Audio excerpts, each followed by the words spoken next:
Whenever you see somebody who has a lot of Gemini, for example, in their chart, they don't even have to open their mouth. You can just watch their activities, and they're all over the room.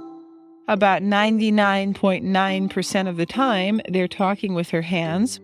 And if they're not talking with their hands, they're just moving all over the floor when they're giving a kind of presentation.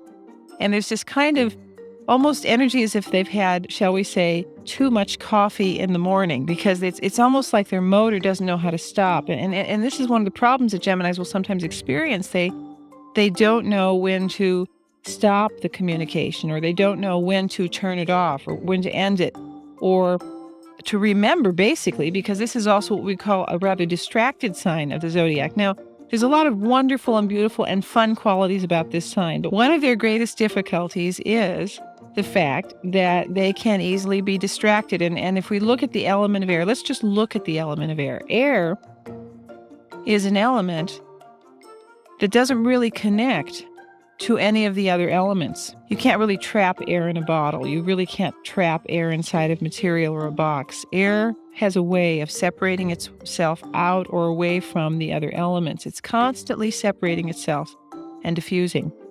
And in many ways, especially since Gemini is the first air sign of the zodiac, this is one of their qualities, is that they're constantly feeling somewhat separated from other people or from themselves.